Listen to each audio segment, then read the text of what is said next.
So this afternoon, we're going to be turning our focus to the important connection between values and ethics and the call to action on anti-racism, equity, and inclusion. Without further ado, we're going to kick off this segment with a short video message from Caroline Xavier, Chief of Communications Security Establishment and Champion for Racialized Employees. Hello, fellow public servants of Canada. Je m'appelle Caroline Xavier et je suis la chef du Centre de la sécurité des télécommunications Canada, aussi appelé CST, et la sous-ministre championne des employés racisés pour le gouvernement du Canada. J'utilise le pronom elle, la. Les installations du CST, qui comprennent l'édifice Edward Drake et l'édifice de la promenade Vanier, se trouvent sur le territoire traditionnel non cédé de la nation algonquine Anishinaabe, qui se trouve sur cette terre depuis des temps immémoriaux. Nous reconnaissons l'histoire importante de leur occupation de cette terre et comprenons leur contribution à son bien-être présent et futur. Dans l'esprit de la réconciliation, nous reconnaissons tous les peuples autochtones du Canada et leurs liens avec cette terre. En tant que fonctionnaires, nous reconnaissons que nous devons en apprendre davantage sur l'histoire des Autochtones, y compris sur l'histoire des pensionnats, et de travailler à la mise en œuvre des appels à l'action de la Commission de vérité et réconciliation, ainsi que de la loi sur la Déclaration des Nations unies sur les droits des peuples autochtones. I am honored to have been part of the DM Values and Ethics Task Team last fall, because it gave me the opportunity to listen to a range of public servants across Canada in different roles at different stages of their career and in many different locations, and to hear their perspectives on what it means to be public servants today. As a part of this work, I had the opportunity to personally reflect on the question, what gives us our public service identity when our roles and daily work contexts are so different? À mon avis, ce que nous avons effectivement en commun ne se borne pas à servir le gouvernement du moment et à fournir directement ou indirectement des services aux Canadiens et Canadiennes. Bien sûr que cela fait partie des choses que nous faisons, en étant guidés par les valeurs et l'éthique qui sont les nôtres au sein de la fonction publique. This matters because when Canadians interact with their government, they are not distinguishing between me at CSC or Jean offering direct services at Service Canada, or Dion working as a border services agent at the CBSA. What Canadians expect is that we will all deliver our roles with professionalism, respect for taxpayer dollars, and care. Our values and ethics provide us with a framework for fulfilling this obligation to uphold the public's trust. The values also provide a framework to ensure we reflect the identities and experiences of those we serve across Canada in all our policy, programming, and service delivery. We cannot do that without ensuring that we have ways of knowing, understanding, and incorporating a wide diversity of perspectives into our work. There are so many ways to accomplish this. This is where it is valuable to ask who is not at the table. And this is why it is so important to have a public service that is reflective of those we serve. Je soupçonne que c'est la raison pour laquelle vous nous avez tous mentionné que le respect des gens est une valeur absolument essentielle pour le gouvernement du Canada et celle peut-être où nous pourrions franchement nous améliorer, quoique de bons progrès s'y réalisent malgré tout. En qualité de sous-ministre championne des employés racisés, une de mes responsabilités consiste à promouvoir et à soutenir l'équité, la diversité, l'accessibilité et l'inclusion à l'échelle du gouvernement tout entier. L'appel à l'action du greffier du Conseil privé en faveur de la lutte contre le racisme, de l'équité et de l'inclusion dans la fonction publique fédérale nous a servi de guide à cette fin. Cet appel à l'action, de même que les cadres favorisant l'accessibilité et la communauté 2S-LGBTQIA+, ont jeté des solides bases qui nous indiquent qui nous sommes en tant que membres de la fonction publique, ce que nous devons atteindre et comment y parvenir. That said, and despite these important foundations, This is a difficult mandate and one that takes a lot of heat from those that feel it may not be taking up too much space, and equally from those that feel it is not maybe taking enough space or creating enough systemic change. It takes the most criticism for being something that inspires behavior that is too much about me and not enough about we. I heard from many of you that you are worried that the focus on values and ethics may take away from the work on the call to action. But I also heard from others that the renewed focus on values and ethics provides an enduring way to continue progress on the call to action. I also very much heard the importance of holding ourselves accountable in upholding our values and that no one should be exempt from this applicability. For me, values and ethics, the call to action, and other aspects of intersectionality are intrinsically linked with each other. They reinforce each other and together require us to be very intentional about actions and progress. They also require us to be accountable to each other. I really believe this intentional action and accountability is how we will move from me to we. Like you, I'm eager to see results. And I will admit that progress has been slower than expected. And yet, for me, this just reinforces that we can't pull back or lose hope. We need to continue to be thoughtful and lean in with intention. Souvent, nous pouvons avoir le sentiment qu'il est difficile d'effectuer des progrès en matière d'EDI et d'accessibilité. Parfois, nous nous retrouvons dans des situations où nos valeurs personnelles et professionnelles, de même que les valeurs de la fonction publique, ne semblent pas vouloir s'harmoniser. Mais étrangement, j'y trouve un réconfort. Parce que si nous trouvons cela difficile, c'est que cela nous tient à cœur et que le fait d'avoir ce souci en tant que fonctionnaire nous permet de faire une différence et de redresser la situation. Progress is never easy. It takes a lot of self-reflection, courage, and energy. As a deputy head, I will remain very committed to personally upholding the public service values for myself and my organization, and which means remaining open to feedback, continuous education, and change, real change. My hope is that over today and tomorrow, you are re-energized and feel motivated to continue to advance progress, however incremental. I believe that collectively we can work together to realize the change we want and deserve, both for us working within the public service, but more importantly for those we serve across Canada. Because it isn't about me, it has to be about we. Thank you. Merci. Miigwech.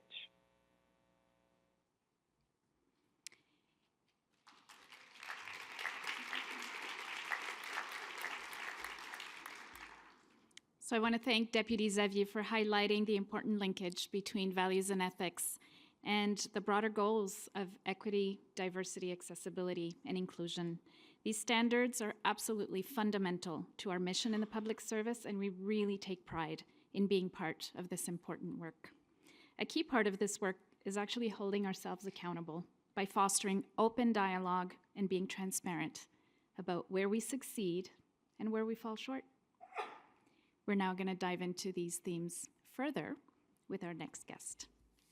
So it is my pleasure to welcome to the stage my great colleague and friend, Gavin Gadat, who's Assistant Secretary to the Cabinet, Public Service Renewal Secretariat at the Privy Council Office, previously Assistant Deputy Minister at Multiculturalism and Anti-Racism at Canadian Heritage, and also co-chair on the Call to Action ADM task team.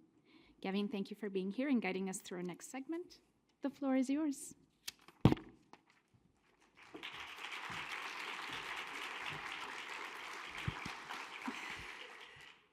Thank you, Natalie, and many thanks to Chief Caroline Xavier. I really agree with her words around this important interconnectedness between the call to action for direction and our public service values and ethics, because they are really intrinsically linked. And I'll get to this a bit later. First, I just want to say I'm so happy to be here to opening the session. Natalie, in the introduction, mentioned that today I hold the title of Assistant Secretary to the Cabinet Senior Personnel. Actually, je suis depuis aujourd'hui le secrétaire jointe de cabinet responsable du secrétariat de déroulement de la fonction publique. Donc, c'est ma première journée devant vous sur un topic qui est vraiment rapproché à mon cœur. Les membres de mon équipe et moi aidons le greffier dans le cadre de son rôle de le chef de la fonction publique en gardant une vue d'ensemble de ce qui se passe dans la fonction publique.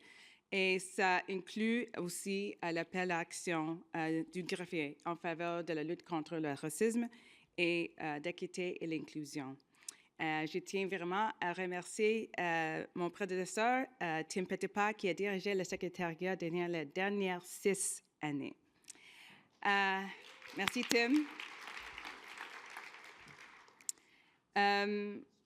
Je suis également coprésidente, comme Nathalie a dit, de l'équipe de travail des sous-ministres sur l'appel à l'action en faveur de la lutte contre le racisme et d'équité d'inclusion. And I want to speak a bit about the unique role of this collection of ADM colleagues that are supporting the clerk in advancing the call to action. This is a very special group.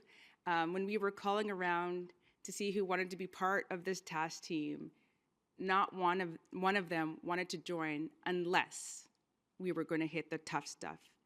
And there was a question earlier today in the morning around what about that systemic change? And this was not a group that was going to be, just looking forward to those early wins. We love the early progress and those early wins, but we want to get to this tough stuff and that systemic change. So over the past year, this task team has developed direction on measuring inclusion. We've provided advice on consequential accountability.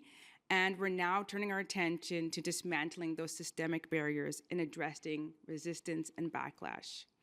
And so I've been given the honor to introduce our esteemed keynote speaker, who will join us later. But before we begin, I want to take a moment to hear from you. So, of course, just after lunch, got to get the crowd into it, got to get you moving, thinking. So we have a Whoop Clap survey, question that we'd like you all to participate in. So you can either click the link or scan the QR code or type in, if anyone types in email addresses anymore, wooclap.com, and access the survey. And we're going to be answering the question together, what does accountability mean to you when creating a safe and inclusive workplace? Ou en deux mots, qui signifie pour vous la responsabilisation dans la création d'un milieu de travail sain et inclusif? So while those responses are coming in, I'm going to take a few minutes, maybe more than a few minutes, but a few minutes to talk about the call to action, its impact to date, and thoughts on where we go next. Donc, en janvier 2021, le greffier du Conseil de Prévé a publié un appel à l'action en faveur de la lutte contre le racisme, d'équité et d'inclusion dans la fonction publique fédérale. Et pour accélérer le rythme de changement, la greffière a publié l'appel à l'action pour s'assurer qu'on a des activités transformationnelles. Donc, ça, c'est les orientations à suivre concernant l'appel à l'action. Et ça, c'était publié le 9 mai 2023. So for those of you that are less familiar with the forward direction of the call to action, it asks deputies to set multi-year goals for recruitment, promotion, and inclusion for Indigenous employees, Black and racialized employees, and to measure progress and establish consequential accountability for results achieved. The forward direction of the call to action is about tackling persistent systemic barriers, some embedded in processes, practices, and some within our mindsets and our behaviors. Ultimately, it is to contribute to an improved representation and inclusion in the public service to help create a culture that allows for the effective delivery of service to Canadians and advice to government. So reflecting back on, Carolyn's comments and sort of that deep connection between the call to action and the broader dialogue on values and ethics, it had me thinking about those different ways that we live, those both live within each other. And so I encourage you to think about those connection points between our Code for Values of Ethics and the call to action. So here's what comes to mind for me. So respect for people. This is about treating individuals with dignity, with fairness, and really valuing those diverse perspectives and contributions. Respect for democracy. It's about providing sound advice and effective implementation, which relies on a public service that is reflective of Canada's diversity and values the diversity of Canada and reflects it at all levels. Stewardship and integrity. That requires holding ourselves and others accountable for addressing those inequalities and ensuring that policies and programs are free from racism, from discrimination, and from bias. And it means that we must do what we say we'll do, and that will demonstrate that it has been done. Excellence. We cannot be excellent if we are leaving brilliant, hardworking, talented employees out of the public service or underutilizing their talent. An inclusive workplace promotes high performance and leverages the strengths of all its employees. It is responsive to the multicultural reality of Canada. Pour atteindre les objectifs de l'appel à l'action, il faut rendre compte des progrès accomplis. C'est dans cet esprit qu'au printemps, il a été demandé aux organisations de faire l'auto-évaluation de leur mise en œuvre des orientations à suivre. Le rapport sommaire qui a été rédigé à la suite des auto-évaluations donne un aperçu des progrès tangibles réalisés et cerne des domaines dans lesquels il reste à faire. Je vous encourage à lire ce rapport sur la plateforme V-Expo. Grâce aux efforts des nouveaux dirigeants à tous les niveaux de la fonction publique, de même qu'aux efforts constants des employés autochtones, noirs et autrement racialisés, et des réseaux des communautés d'employés, la fonction publique est plus forte aujourd'hui et qu'elle n'était de 2021, lorsque nous l'avons lancé l'appel d'action. Ainsi, nous disposons aujourd'hui d'un plus grand nombre de données désagrégées, des initiatives ciblées à l'appui de recrutement, de la promotion et de gestion des talents. On a un accès accru à des possibilités de parrainage et de mentorat, des nouvelles offres d'apprentissage et formation. On a des secrétariats de lutte contre le racisme, des équipes de travail spécialisées qui ont entamé un dialogue avec les fonctionnaires de partout au pays. So while focusing on improving our workplaces, we've also seen this appointment of more Indigenous and Black and racialized employees to and within executive positions. And well, this is a start. The self-assessment in the questionnaires also provided us with an opportunity to identify areas where additional work still remains, and there is more work to do. We've seen departments still struggling, figuring out how to better access disaggregated data on Black employees, and that impacts their ability to really set clear goals, recruitment, promotion, and inclusion of Black employees. We've seen some momentum where we really need to really embed the call to action into our overall business priorities, our plans, our processes, to ensure that the work is sustained. And this work is for each and every one of us as public servants, living out our public service values and ethics. It's not just for our colleagues in HR or our colleagues in the anti-racism secretariats. It's really for each and every one of us as we live out our role as public servants. And a handful of departments have already put in place consequential accountability as for any lack of progress that's being made against the elements in the forward direction. And success really requires that all departments are in a similar position to put this in place. Now, we're already starting to see a rise in backlash, a rise in resistance, maybe folks thinking they can wait this out. And we're starting to see that there's sentiment growing in tokenism and starting to see that becoming more visible. And, you know, we have to remember why we're doing this. And this is why this conversation together with values and ethics and the call to action is so important. There's no writing this out. This is our public service values. These are the people that we serve. And if you're a public service manager and there's people, these are your teammates, it's your colleagues. They need to be included. So no one is getting an unfair advantage out of this work. It's about leveling the playing field for those who have been left out or left behind for far too long. It's about supporting and being open and receptive to those who are at the table and recognizing who's not at the table and making a seat and a place for them, not just to be there, but to participate. As I mentioned earlier, ultimately this is about service to government and to Canadians, consistent with the excellence we aspire to in our values and ethics. C'est précisément la raison pour laquelle nous devons poursuivre ces conversations, afin de trouver des moyens d'éliminer certains des obstacles qui entretiennent le progrès depuis longtemps.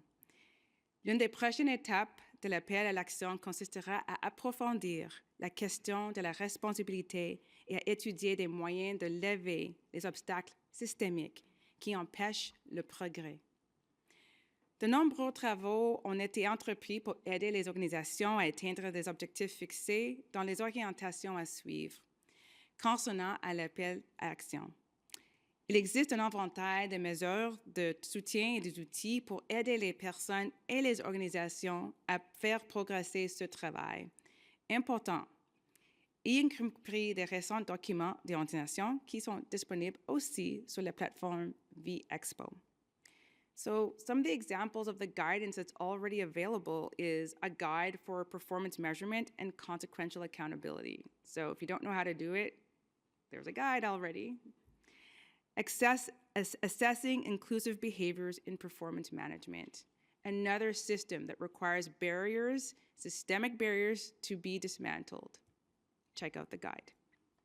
Establishing indicators to measure and report on inclusion outcomes. Inclusion is hard to measure? Yeah, but there's a guide. So this is just the beginning, and there's more to do to build that public service that's inclusive to Indigenous employees, Black employees, racialized employees, ethno-religious minority employees, employees with disabilities, our 2SLGBTQI+ employees, recognizing the intersectionality of those identities. So there's more work to do, and I hope you will all join us and be part of the solution. I encourage you to ask questions and reach out to your colleagues and your management team as we advance this work. And feel free to reach out to my team, my new team in Public Service Renewal Secretariat at PCO. You know, I've talked about it.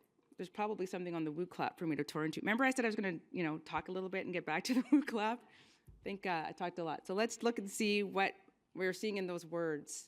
What does accountability look like? Respect figures quite big in there. Oh my goodness. I need reading glasses. It's come, it's happened. Decolonization, trust, listening and acting, exempt de jugement, uncomfortable. It is. Empathy, transparency, accountability, listening, inclusion. So these are things that we want for ourselves in the workplace, that our colleagues want, that our employees want. So how might we embark on that journey and make this a reality? Now, I've talked a lot. So I have the immense pleasure of introducing another speaker, who is Danielle Kwan-Watson. Come on up. I'm going to talk about you while you come up. Danielle est la seule personne d'ascendance chinoise à avoir exercé les fonctions de sous-ministre au sein de le gouvernement fédéral. Avant de prendre une retraite bien méritée, Danielle a été sous-ministre de Relations courantes autochtones et Affaires du Nord-Canada, sous-ministre de la Diversification de l'économie de l'Ouest, dirigeant principal des ressources humaines du gouvernement du Canada et directeur général des Parcs Canada. Dans le cadre de ses différents rôles au sein de la fonction publique et dehors celle-ci, Danielle a eu une incidence sur la vie de nombreux fonctionnaires et Canadiens y moi compris. Some of you may recall the powerful open letter that he wrote in response to the late Rex Murphy's article, which asked the question, how much are racism and discrimination actually a part of the Canadian reality? This letter stirred up a series of emotions in me and for many others who read it. He outlined his countless experiences with microaggressions, overt racism, discrimination, stereotyping, and other harmful acts, and acts that far too many public servants experience on a regular basis. And Daniel concluded his letter by posing the question, if my experience resonates with that of 100,000 other Canadians or more, then we are faced with a very difficult and defining question. So what are we going to do now? What a powerful question. This question still applies today. What are we going to do now? We're doing it with initiatives such as the call to action, many voices, one mind, and more. But there's no easing up on our efforts. We have to continue this path forward. So without further ado, Danielle.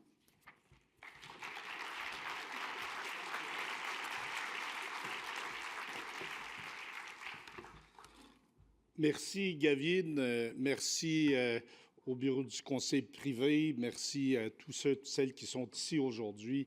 C'est un énorme plaisir d'être avec vous et de pouvoir parler de ces questions importantes de valeurs, d'éthique et de questions d'antiracisme.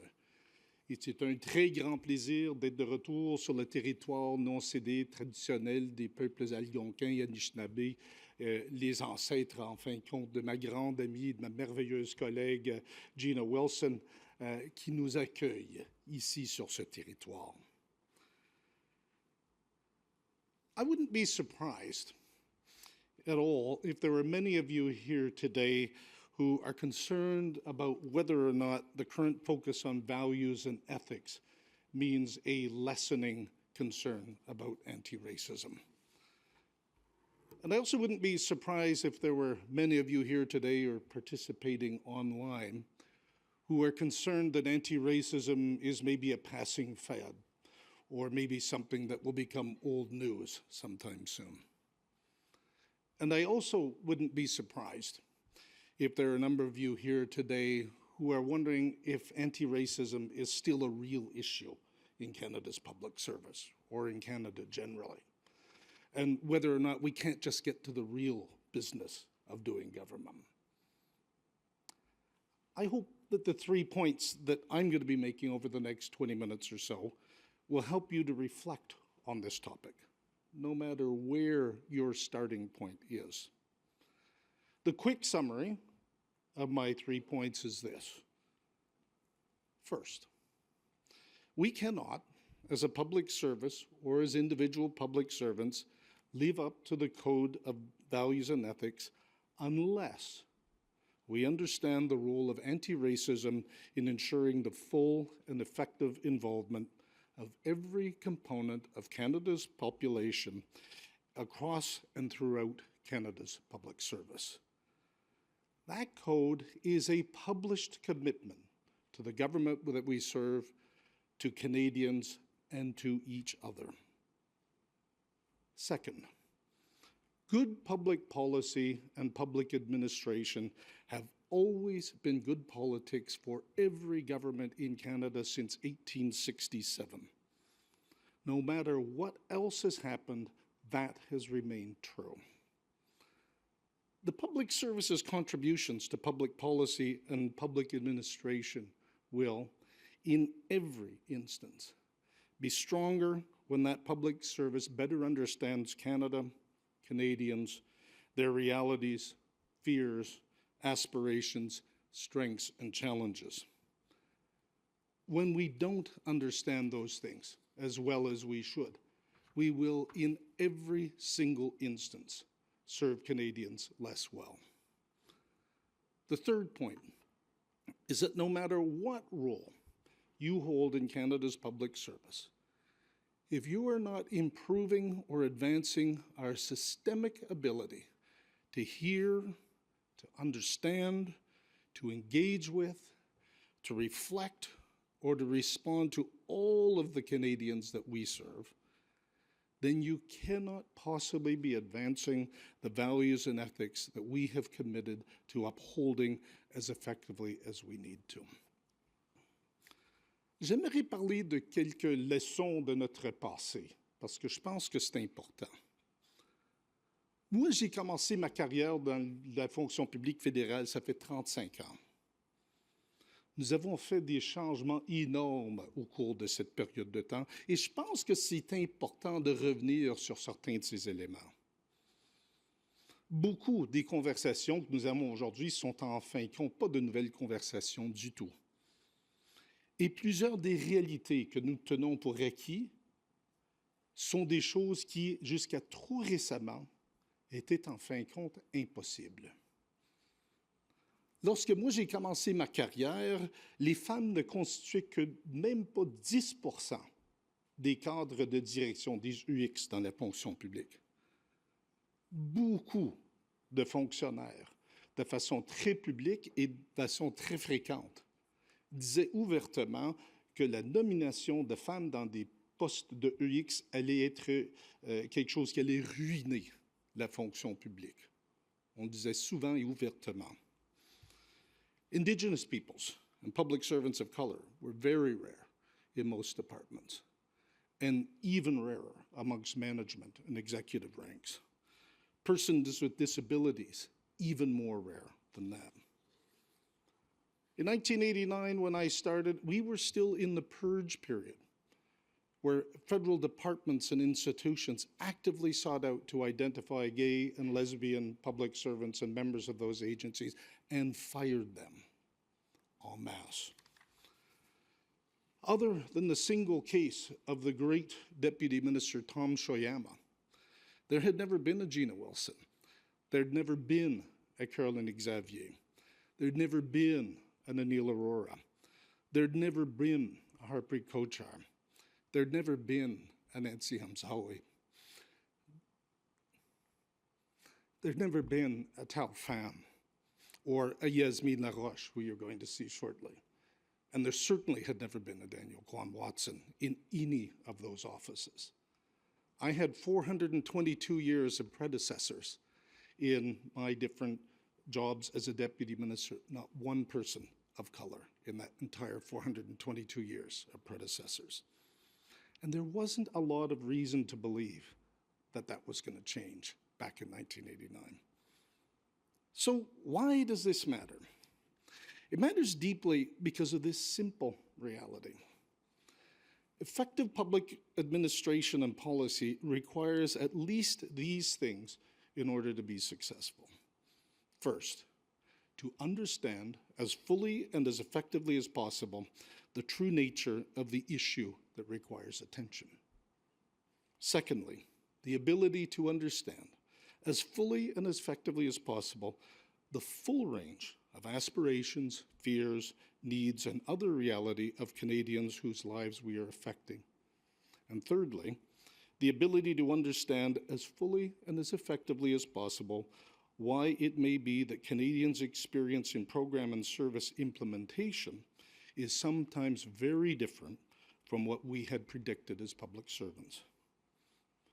Without the right people in the right rooms, and by the right people in the right rooms, I mean the people who can help us understand who we really need to engage with, the people that conduct those engagements effectively, the people who analyze what we heard in a way that actually reflects what we were told and conduct the right research, the people making the decisions and the people responsible at all levels for going out and translating those policies into programs. Without the right people in every single one of those rooms, we cannot possibly achieve the Public Service Code of Values and Ethics requirements for excellence, for respect, or for stewardship. We cannot achieve the value of excellence if our failure to understand the issues at hand leaves too many Canadians feeling misunderstood, forgotten, or excluded. We cannot achieve the value of respect for people or respect for our fellow public servants or the Canadians who rely on us if we fail to recognize their abilities and the values of their contributions. And we cannot achieve the value of stewardship if we invest public monies in solutions that are weaker than they should be only because of who we chose to ignore, who we chose to exclude, and who we chose to fail to see. The numbers alone make it clear that we have too frequently not had the right people in all of those rooms where Canadian work is done.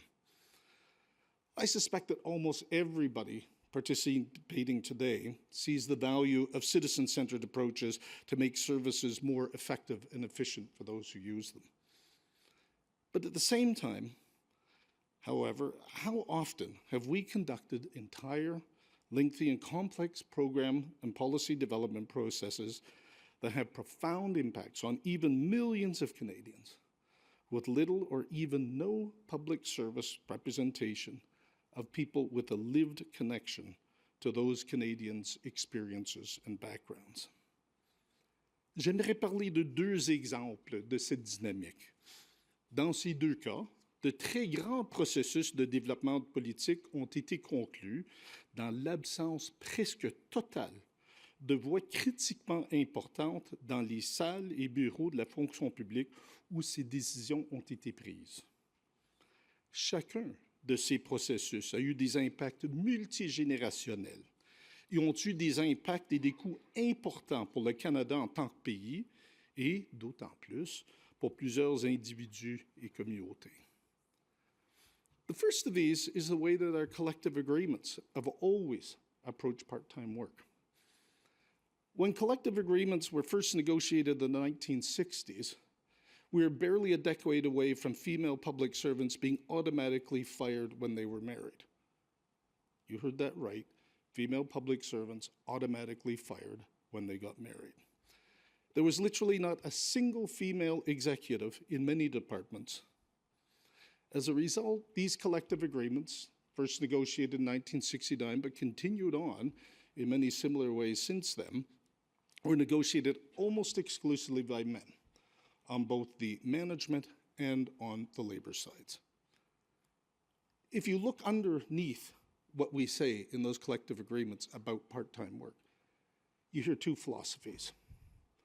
One philosophy from management is it's too complicated to have multiple people in one position, and if you only want to work part-time, you're really not that serious about working anyway. And you hear the echoes of the thoughts from the labor side that part-time work is just a ploy by management to reduce wages and to reduce benefits. But a brilliant public servant on a panel a couple of years ago, Rebecca Reed, was Regional Director General at DFO, for Pacific Region at the time, said that if women had been part in sufficient numbers on both the management and labor sides, we would have done something very different over the last 50 years. Her point was that women who face disproportionate expectations to take on childcare, family care, and other responsibilities, and who often have to make different choices than their male colleagues in balancing all of these demands, are far less likely to see part-time work as simply a sign of not being serious about their contributions. Because of who we excluded from those rooms and conversations, and because we didn't bring the right people into those rooms and conversations to challenge the dominant thinking of the time, Canada lost enormous talent, contributions, and growth, things that we could otherwise have had, except for the fact that we didn't bring the right people into the room. Le deuxième exemple touche sur les changements majeurs dans les politiques gouvernementaux à l'égard des négociations avec les Premières Nations et les Inuits dans les années 80 et 90. À l'époque, il n'y avait pas de négociations avec les peuples métis, et c'est pour ça qu'ils ne sont pas inclus dans l'exemple. La politique des revendications globales, la politique sur le droit inhérent et les tentatives de résoudre les revendications individuelles de survivants de pensionnats indiens en sont des exemples. Chacune de ces initiatives avait d'énormes impacts sur les Premières Nations et les peuples inuits. One thing that didn't happen, though, and that we didn't think much about at the time was this. In all of the extensive, detailed, and lengthy public service processes that developed and approved these initiatives, First Nation, Inuit, and Métis public servants were almost entirely excluded from almost every aspect of their development. And yet we did it, and almost no one outside Indigenous communities thought anything of it. In both cases, Canada's public service gave Canadians less than they were entitled to expect from us. We gave dedicated, talented, and promising women who wanted to serve their country less than they were entitled to expect from us. And Canadians were robbed of their contributions. We caused harm. We served Indigenous people less well than they had a right to expect from us, and provided poorer service than we would have if we had sought out and brought dedicated, professional, knowledgeable First Nation, Inuit, and Métis public servants into all of those rooms. We would have served Indigenous peoples and all Canadians better if we had made use of the experience and power of their life experiences. But we didn't. And there are still far too many areas where we continue to do the same. Those days are not, unfortunately, simply a historic curiosity. The great Jacqueline Rigg, who many of you know, was able to say at the end of a 30-plus year career that she recently completed as an assistant deputy minister, that not one single time had she ever, as a Black woman, been interviewed or considered for a job by another person of color. She's far alone from being able to say that today in the public service. Tens and maybe hundreds of thousands of public servants can still say today that they have never reported to a supervisor who is a person with a disability. There are entire teams and critical roles in far too many institutions that have no representation from too many segments of Canada's population. We're still in an era of firsts, where individuals from significant groups within Canadian society are taking on certain roles for the very first time in Canada's public service. I know, because I'm one of them. Too many of us can see too many brilliant public servants from various backgrounds who are passed over again and again and again, year after year after year. And no one can ever explain why it is always that way. If we're going to live up to our values as a public service, we either need to give clear explanations in those cases, or we need to change what we are doing. We cannot simply let these things continue. J'aimerais insister pendant un moment ou deux à ce point-ci sur le mérite. J'insiste parce que c'est une valeur critique pour la fonction publique et parce que je tiens sincèrement au principe du mérite. En disant ceci, je pense que nous avons intérêt à nous souvenir de qui est-ce qui était dans la salle lorsqu'on a défini le mérite et qui est-ce qui ne l'était pas. J'ai souvent dit dans mes discours au cours des années que ce qu'on appelle en anglais le leadership presence était quelque chose qui était impossible à démontrer avec une voix une octave plus haut que la mienne. I have no doubt that those who negotiated the collective agreements in 1969 and those who did the major Indigenous policy work of the 1980s and 90s were properly appointed according to the merit principle. Technically, they were qualified. But I would ask you to consider this. What should we as a public service think of what qualified means and the merit principle means if they consistently leave millions of Canadians without the confidence that their public service includes people who understand their lives and experiences? This isn't a rejection of the concept of merit or being qualified, quite the contrary. It's a call to be deliberate in understanding what those things need to mean. Donc, le pratique. Dans un sens pratique, qu'est-ce que nous pouvons faire pour assurer que la fonction publique du Canada assure la participation des contributions pleines et efficaces de l'ensemble de la population canadienne et d'éviter les lacunes dans notre compréhension et notre capacité de répondre aux besoins du Canada et des Canadiens et des Canadiennes. Je propose deux séries de choses. La première série de choses est une série de choses à faire. L'autre, c'est une série de choses à ne pas faire. Ensemble, je suis convaincu qu'elles peuvent faire une grande différence. The first set of things is the to-do. Anyone who has worked with me for any period of time will know that I almost always start any task with this question. Nana, you know what it's going to be? What is the problem we're trying to solve? That can seem really simplistic, but ask a group of 6, 12, 50 people what the problem is, and you will be surprised by the fact that you do not get common answers out of all of them. It's why it's critical to ask that question. You'll notice so far, maybe, that I haven't used the terms equity, diversity, and inclusion in my remarks. I try to never use them when talking about problems, because diversity, equity, and inclusion are the solution, not the problem. If we allow ourselves to think that the problem is a lack of diversity and equity and inclusion, I believe that we mask the failures and shortcomings that we create for Canada and Canadians by choosing not to bring resources and perspective to achieving what Canada and Canadians expect us to do for them. The problem isn't that there are people who are unhappy about not having opportunities given to them. The problem is that we have too frequently failed to bring those talents and abilities to the places where they are most needed in order for us to succeed.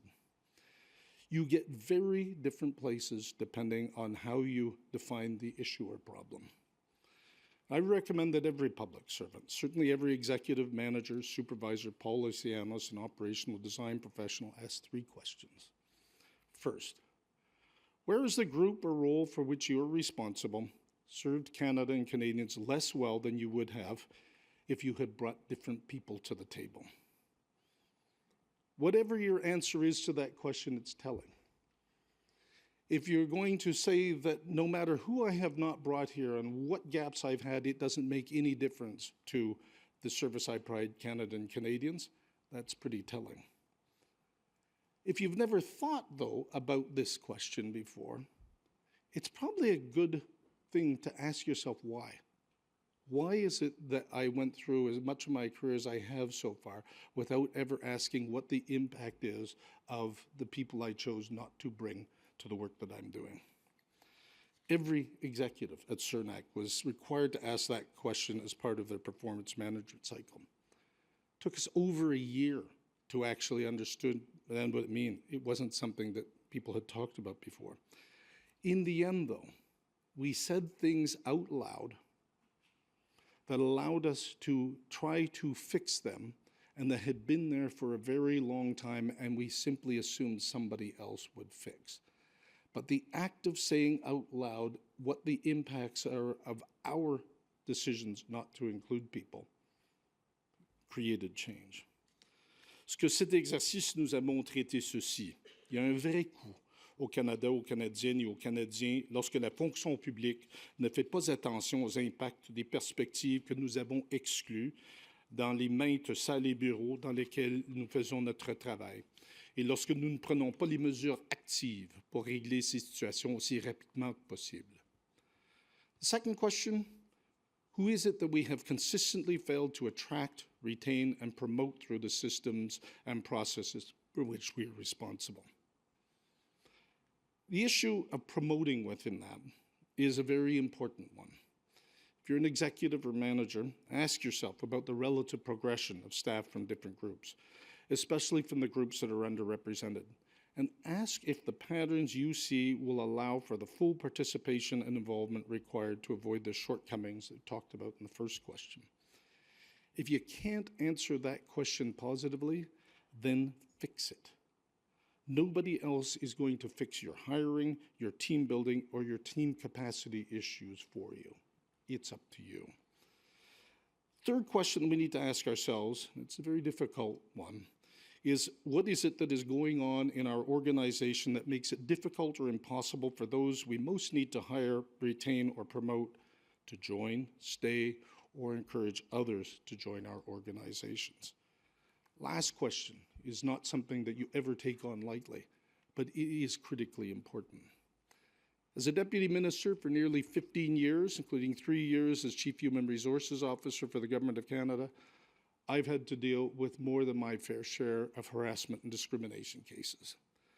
Un facteur commun dans presque tous ces cas était que les comportements abusifs, discriminatoires et d'harcèlement existaient depuis des années et que personne ne les avait arrêtés.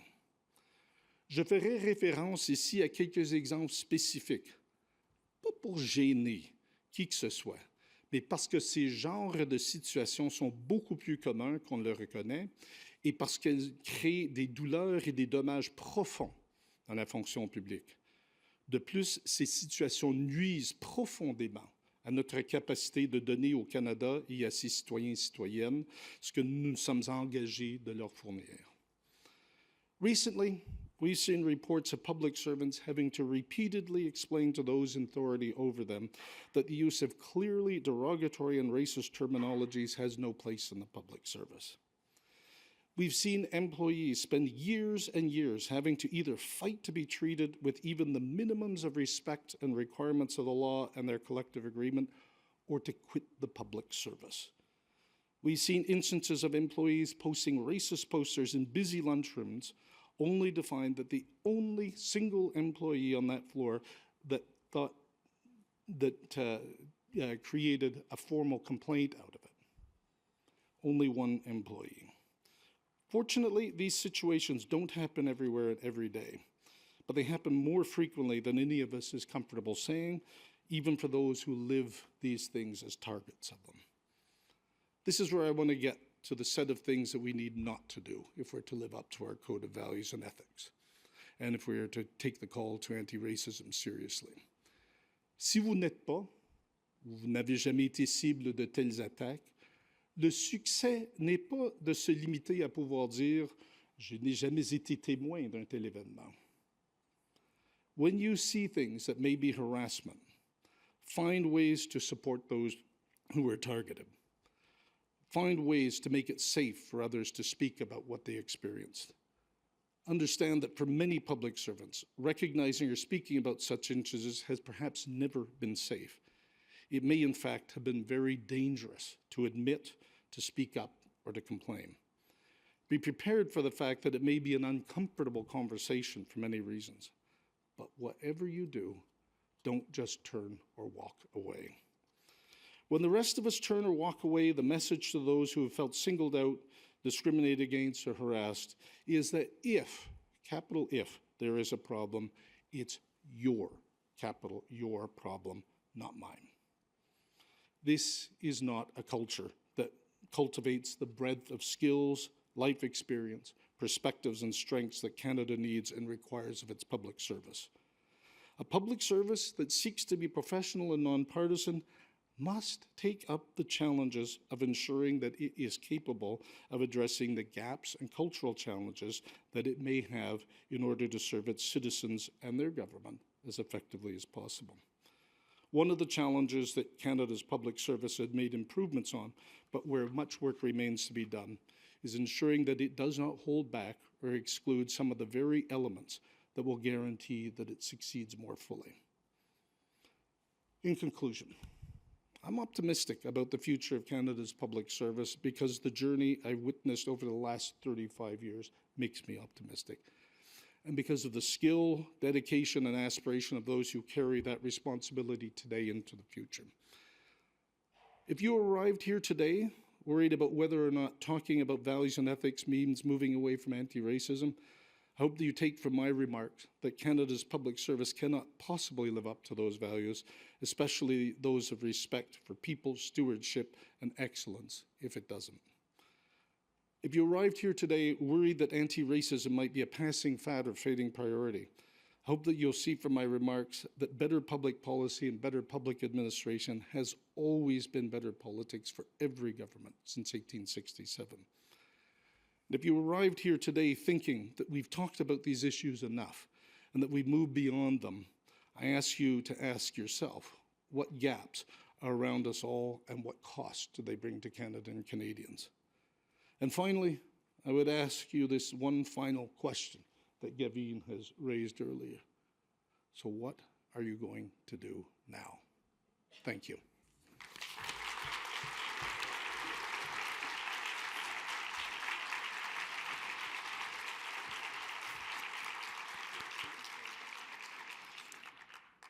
Wow.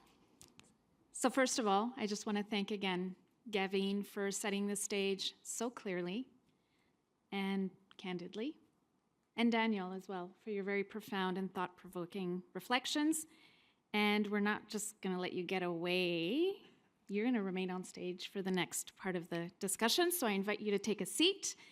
And just a reminder that this next panel discussion will also be followed by a Q&A, live and virtual. Just a reminder to go to wooclap.com and enter the code VEOCT as you start thinking of your questions. I'm now going to invite our panelists to join us, starting with our moderator, Paul Thompson, Deputy Minister at Employment and Social Development Canada.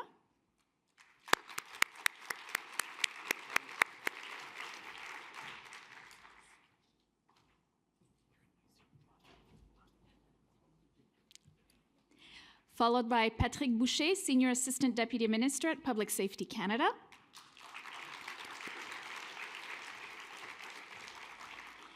And joining us remotely is Nadia Theodore, Head of the Permanent Mission of Canada in Geneva, Ambassador and Permanent Representative to the World Trade Organization, the UN Trade and Development, International Trade Center, and World Intellectual Property Organization.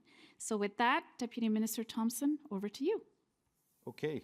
Merci beaucoup. Tout d'abord, un gros merci à Daniel pour vos remarques passionnées et motivantes. C'est un excellent point de départ, je pense, pour notre discussion cet après-midi. Et c'est vraiment un honneur d'être ici avec trois leaders distingués pour une discussion très importante. Peut-être avant de commencer avec la discussion, je pourrais partager quelques perspectives au même thème que Daniel a mentionné, l'importance d'une perspective organisationnelle et une perspective individuelle. When we think about our organizational responsibilities, these are profoundly important, and they vary from organization to organization. Obviously, in my case, I spent many years at Employment and Social Development, where diversity and inclusion are quite central to the mandate. I'd say they're hardwired right into our raison d'etre, whether it's the policies we work on, the programs we design, or the services we deliver. For example, on the policy side, we had a task force that recently did a full-on examination of the Employment Equity Act. Quite dated, needs desperate modernization to meet the challenges ahead. We also look regularly at poverty in Canada and notice its incidence, which is quite unequal, uneven across the country in terms of equity deserving groups. When it comes to programs, like many other departments, very specific programs aimed at targeting issues around inclusion. We've got long-standing relationships with Indigenous organizations to deliver skills and employment training. More recent relationships co-developing an early learning and childcare system. So many programs. We're developing a new disability benefit to support that community. So those are profoundly important. And Daniel, as you've noted, we can't purport to be a well-functioning service organization unless we reflect the population we serve. So this agenda is, without question, the right thing to do, but it's also a business imperative for the public services, I think you eloquently pointed out. So that's kind of the organizational side of it, but I think individually as public servants, I'd like to get into this too. We have got tremendous opportunities and responsibilities as well. I've often thought about the fact that we're at the forefront of a learning journey of Canadian society. We have access to tools and information and insights that we can take advantage, and that's certainly been my experience. I was reflecting with Daniel before we got on. I've had the opportunity over my career to visit many Indigenous communities, dozens, but Daniel and I happened to be at Millbrook First Nation in Nova Scotia when Prime Minister Harper issued his apology, the government's apology to First Nations, Métis, and Inuit for residential schools. A powerful learning moment for me, and I consider that as a big part of my learning journey and subsequent passion for the reconciliation agenda. But I do think it's important that we reflect on these opportunities we have to learn more, whether it's about reconciliation or the resources during Black History Month that we can learn about. These are great opportunities to learn more. Maybe lastly, as an individual, and we can get into this too, I've certainly benefited a lot in my career from mentorship and think that's a profoundly important instrument that we have in our toolkit for moving forward and advancing the careers of others. So with that as a little bit of context, I'd like to dive in. Maybe we can start with a theme that you were referencing, Daniel. Maybe I'll start with Patrick and then Nadia. You mentioned the risk, Daniel, of this being a buzzword or just a slogan. Patrick, do you have thoughts about how we can make this more of a permanent and enduring agenda?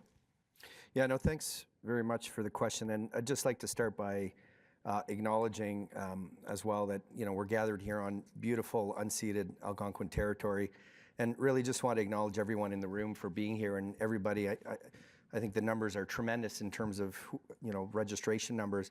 And that's great because I think that speaks to the importance of these conversations here today and again tomorrow. So thanks to everyone for being part of that.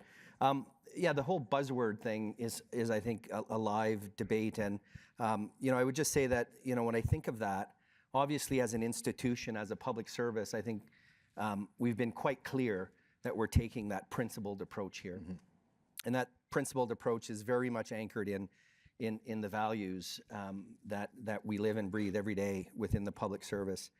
But if we're really going to breathe life into that vision, I think we really need to focus in on the mindset shift that I think needs to occur, getting to the place where, whether it's managers, executives, employees, recognize the value in this.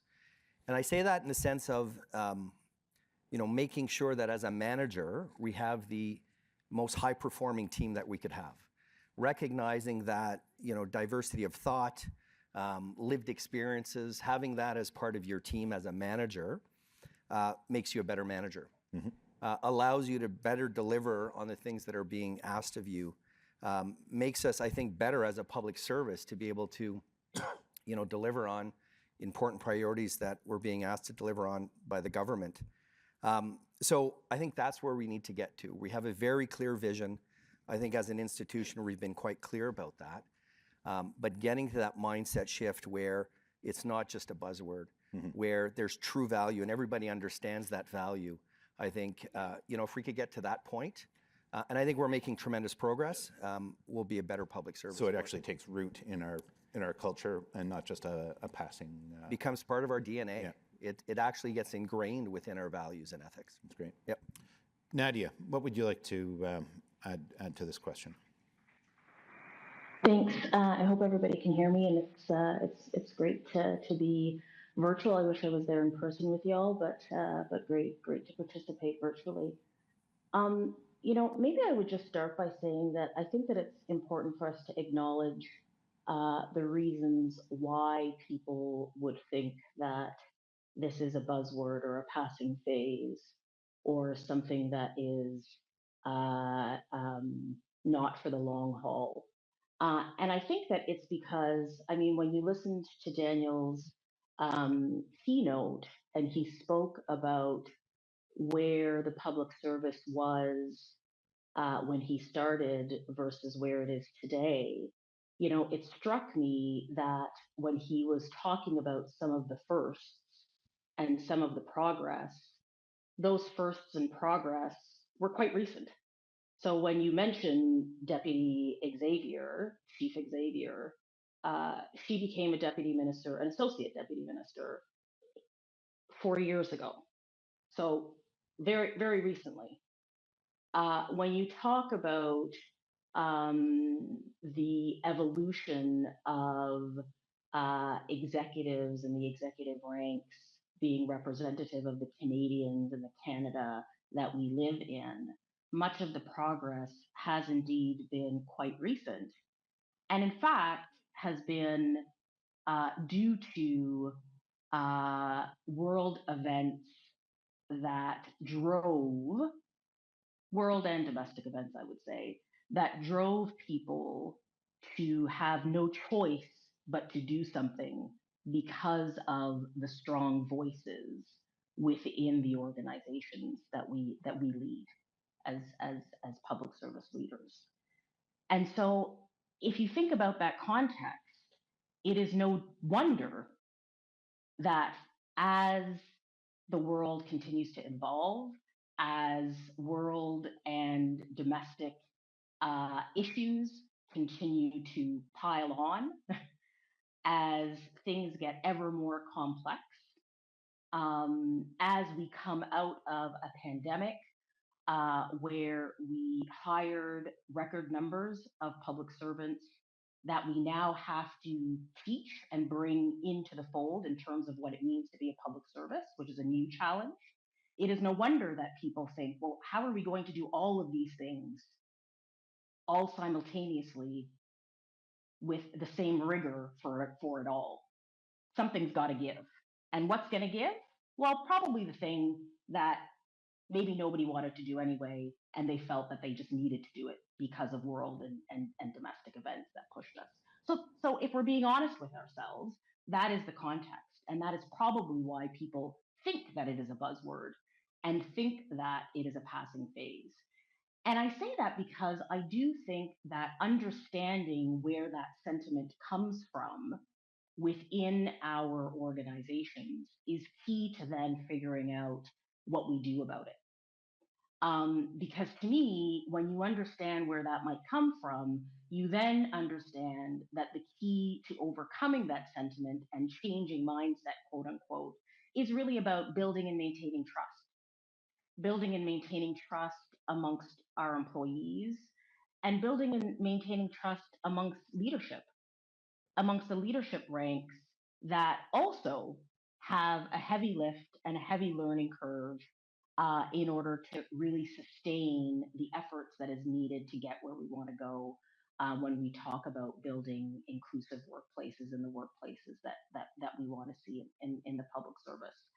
And so to me, that's the most important thing, is to really not forget the context and not forget the why of why people might be feeling that this is a passing phase or a buzzword. And I think that will lead us to really digging down, doing the work, lâchez pas, as we would say, and as you would say in French, like don't let go, keep moving, and understand that pushback is inevitable, but pushback is actually part of progress. So I'll leave it there for now. Merci. OK, merci beaucoup pour ces réflexions. C'est un très, très bon point. Peut-être on peut tourner aux obstacles. Peut-être je peux commencer avec Daniel. Quels sont les obstacles systémiques liés à l'équité, diversité et inclusion, et comment est-ce que nous pouvons les éliminer? Je pense que le plus grand obstacle, il y a plusieurs, mais le plus grand, c'est la question de c'est quoi le problème auquel on fait face. Est-ce que c'est parce qu'il y a des gens qui ne cessent pas de se plaigner parce qu'ils aimeraient avoir des postes qu'ils aimeraient avoir mais qui n'ont pas eu? Est-ce que c'est par contre parce qu'il y a des lacunes dans la manière dans laquelle on a constitué la fonction publique, de sorte qu'on ne fait pas la prestation de programmer de service au niveau auquel on devrait? Et on pourrait utiliser, je pense, le concept des buzzwords en anglais seulement s'il n'y a pas un vrai problème. On ne parle jamais de buzzwords, pendant longtemps au moins, lorsqu'on fait face à un problème qu'on reconnaît comme étant un vrai problème. Et donc, je pense que c'est là la grande question. Et j'ai énormément de respect pour ce qui a été dit à l'égard de compter les manières d'inclusion. C'est une très bonne chose. Mais nous sommes au gouvernement. Si jamais on allait au Conseil du Trésor, au ministère des Finances, et on disait ben, la réponse, c'est de l'argent. Juste donner plus d'argent et les affaires se résoudraient. On serait rejeté de la salle immédiatement. On disait, mais c'est quoi le problème? Définissez-le. C'est quoi la lacune que vous essayez de combler? Donc, si on compte, pour moi, l'inclusion sans faire la comptabilité des coûts de l'exclusion, on n'arrivera jamais. Et pour moi, c'est la plus grande barrière, c'est la clarté sur cette première question. OK. Nadia, sur la question des obstacles, avez-vous des choses à partager? Mais d'après moi, oui, je suis complètement tout à fait en accord avec ce que Daniel a dit. Je pense que aussi un autre grand obstacle pour nous, c'est que honnêtement, nous sommes tous des humains. Puis les changements sont difficiles. C'est difficile de faire des changements dans une grande organisation pour les gestionnaires. Puis pour les employés aussi, c'est très difficile de voir les changements et de ne pas sentir que, ah ben, qu'est-ce que ça veut dire pour moi? Ça, c'est quelque chose qui est complètement, je dis toujours à mes employés, même à mes amis, mes collègues, que c'est complètement normal. Nous sommes tous des humains. Puis je pense que l'obstacle, c'est qu'on traite le pushback, on traite le fait qu'il y a des gens, des personnes qui demandent les questions comme, ben, ça veut dire quoi pour moi, cette, cette initiative qui donne un coup de main à un groupe spécifique. Ça dit quoi pour moi que vous avez un processus de sélection qui est juste pour un autre groupe ici? On prend ces questions comme c'est des questions comme c'est des questions mauvaises. D'après moi, c'est des questions qui est complètement normales dans une organisation d'avoir des gens qui posent des questions. Qu'est-ce que ça veut dire pour moi? Puis c'est à nous, les gestionnaires, les leaders dans les organisations, d'expliquer à les gens c'est quoi nos valeurs comme, comme service public. C'est pourquoi on fait des choses comme ça. Donner les faits, donner les points de data pour montrer à les gens, c'est pour ça qu'on fait ce qu'on fait. C'est pour ça qu'on prend avec force l'idée qu'un service public qui est basé sur des valeurs d'équité, de diversité, d'inclusion, c'est important. Pas juste pour les politiques, mais pour les programmes, pour tout ce qu'on fait. Puis je trouve qu'un grand obstacle, c'est que comme des bons Canadiens, parce que moi j'ai vécu aux États-Unis pendant un temps, puis je peux voir la différence. Comme des bons Canadiens, on n'aime pas avoir des conflits. On n'aime pas avoir des conversations difficiles. D'avoir des conversations avec des gens quand on parle des sujets difficiles, quand les gens peuvent poser les questions difficiles, puis on peut répondre à les questions honnêtement, puis dans un esprit d'équipe. Ouais. Parfait. Merci beaucoup, Nadia. Patrick, est-ce que vous avez quelque chose, vos perspectives sur les obstacles? Bien, je pense qu'il y a beaucoup de bons points qui ont été faits.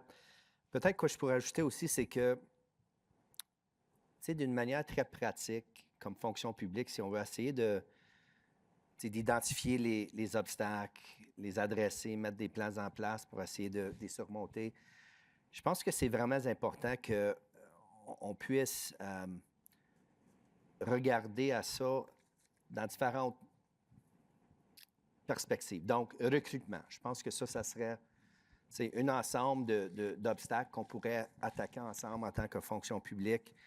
C'est bien beau si on recrute du monde, mais si on ne peut pas les garder. Donc, la rétention, ça serait un autre aspect qu'on devrait cibler. Daniel a parlé durant ses points d'allocution, le développement de talent. Donc, comment est-ce qu'on puisse, que ce soit un employé autochtone qui rentre dans la fonction publique, comment est-ce qu'on peut encadrer l'individu, les développer, leur offrir des opportunités à travers leur carrière. Et puis, dans le fond, ça revient aussi à la gestion du talent. Donc, juste une perspective très pratique, je pense que ça serait l'approche à prendre. Puis, je sais qu'on est en train de faire ça en tant que fonction publique. Je pense que c'est très important. It's very important to not just boil the ocean on this, to really break it down in different buckets that we could address. Very good. Patrick, maybe I'll stick with you. I mentioned the profoundly important reconciliation journey that we're on as a country and our responsibilities as Canadians, as public servants. There are some links to the inclusion agenda, but that reconciliation has a very important life of its own in the life of the country. Can you share some reflections on what do you see the links with diversity inclusion and what stands out as important distinctions as well for you? Sure. So I would say that, when you think about EDI or the calls to action, I see those as very effective means of advancing reconciliation within the public service. So I think it serves to advance that. And I'm really deliberately saying within the public service because, as an institution, as a federal public service, we obviously have a huge role to play in facilitating reconciliation across the country, in supporting society to advance reconciliation with Indigenous peoples. But how are we going to do that if we don't get our own house in order first, right? So I think if we're going to do our part as a partner in reconciliation, and many, provincial governments, obviously Indigenous people, municipalities, citizens all have a role to play in reconciliation. So as an institution, if we're going to play our role, I think we need to also look at reconciliation within the public service with our Indigenous employees. So this question really brings me back to Many Voices, One Mind, a pathway to reconciliation. And this was, for those who aren't acquainted with it, this was a tremendous piece of work that was led under Gina Wilson back in 2017, and that we continue to implement to this day. And in essence, that was really to identify barriers to Indigenous employment within the public service. There was a lot of engagement with existing public servants, Indigenous public servants, past Indigenous public servants, to really understand why they left the public service.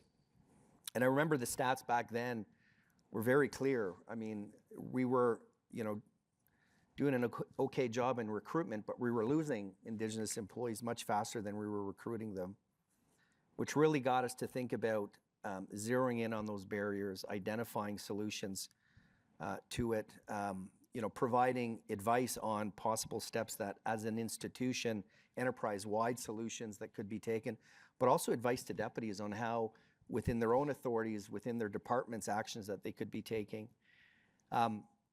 So all that to say is, I think there's a direct link between the work that we're doing on EDI, on calls to action, even the work that we're talking about today over these 2 days around values and ethics, that really serve to advance reconciliation as a whole.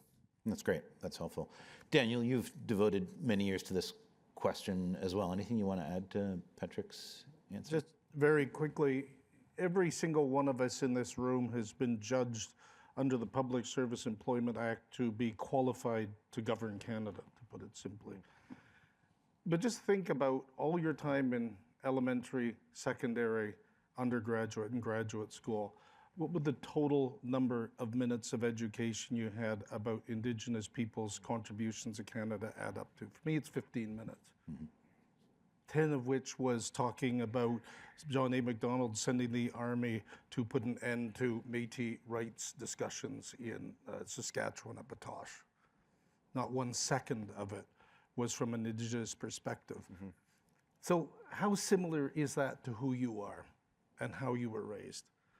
What messages did you take about the importance of Indigenous people and their contributions to this country when all of those institutions were preparing you for that moment when, under the Public Service Employment Act, out of 40 million Canadians, they said, you small 300,000 people, you're the ones who are most qualified to govern this country.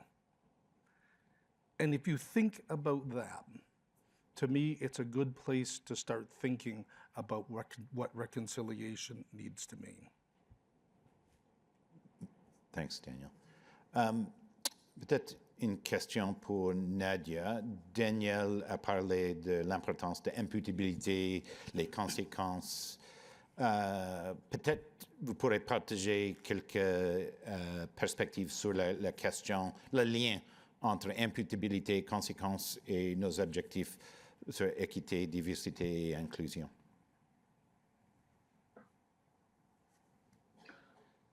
Well, without sounding maybe too cute about it, I'm not, to me, the link seems obvious to me. I mean, I think Daniel said it during his keynote that, or maybe it was Gavin that said it when she was speaking, I can't remember. But, you know, we set objectives and then we hold ourselves accountable for those. And that's not a new concept. I mean, we like to now make fancy words for everything and, you know, package it nicely so that maybe it sounds like we're doing something different. And so we don't have to say that we didn't make it work the first time around because now it's different and now we're going to do it better. But frankly, accountability and conséquence is part of what has been a core value of the public service and of any workplace. And, you know, I think that, frankly, if we are being honest with ourselves, I think that over the years and decades, as things have gotten heavier and harder and more complicated, it is easier to make accountability more complicated and to almost layer on accountability the same way that we layer on approval levels, the same way that we layer on complexity of decision making. Sometimes it's needed and sometimes it's not. And what I would say about accountability and consequences as it relates to values and ethics, and as it relates to anything that we do in the public service, is that it is incumbent on each one of us, whether you are an individual contributor in your organization, or whether you are a manager, or whether you are a senior leader, to understand what it is that you are accountable for in your day-to-day work, both from a work perspective, from a deliverable perspective, but also from a values perspective, how you show up in your work, the how of your work, not the what of your work. Figure that out. And it might mean figuring it out in terms of talking to yourself, peut-être si parler à tes amis, peut-être si parler à tes gestionnaires, parler à tes collègues, mais you have to figure it out. And then you have to start by building those accountability measures in for yourself, because you value yourself as a public servant. And then your manager and each levels of your managers need to do the same thing. And frankly, you know, people say I'm too blunt to be a diplomat, but I will be blunt. We just have to get on with it and do it, frankly. And really and truly remind ourselves that we are in a period where lack of trust for public institutions is at an all-time high. And that, again, sounds quite trite. Trite, I think is the word. You know, it sounds like it's just a throwaway line and then, you know, you kind of continue on what you're doing. But it has real consequences. It has real consequences for who we are as a public service, for what we get to do and what we get to influence as public servants, and for the future of the country and what we are responsible for as public servants in this country. And I think that at the core of fixing that, what we control is how we do our jobs and how we show up. And that's the accountability and the consequence part. That's great. Thanks. And thank you for being blunt. It's appreciated. We are approaching the end of our time. I know we've got questions coming in on WooClap, but maybe I would like to just do one final round with the panel before we go to the open questions. Daniel, you talked about the challenges of being the first, or amongst the few who are the first. Anything more that you could share, like advice for individuals that find themselves in those situations? Two things. First of all, if you are one of the first or one of the few and you feel that, and that can come from any number of different backgrounds and perspectives, it's not in your imagination that you're carrying extra weight.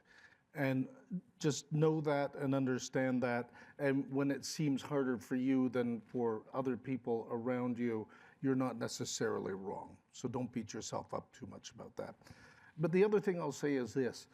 I only succeeded as much as I succeeded in my career because there were some fantastic people from across the entire spectrum of the public service who helped me out and supported me and gave me advice and guidance and, again, support at different points in time. And if you see someone who's the first, someone who's the few, someone who's out there on their own, be a support. You have no idea what impact that will have and for how long. Indeed, great advice. Okay, so we do have questions coming in. So rather than dominating with my questions, I am going to pull some from the WooClap platform. A reminder for folks that they can submit questions through wooclap.com.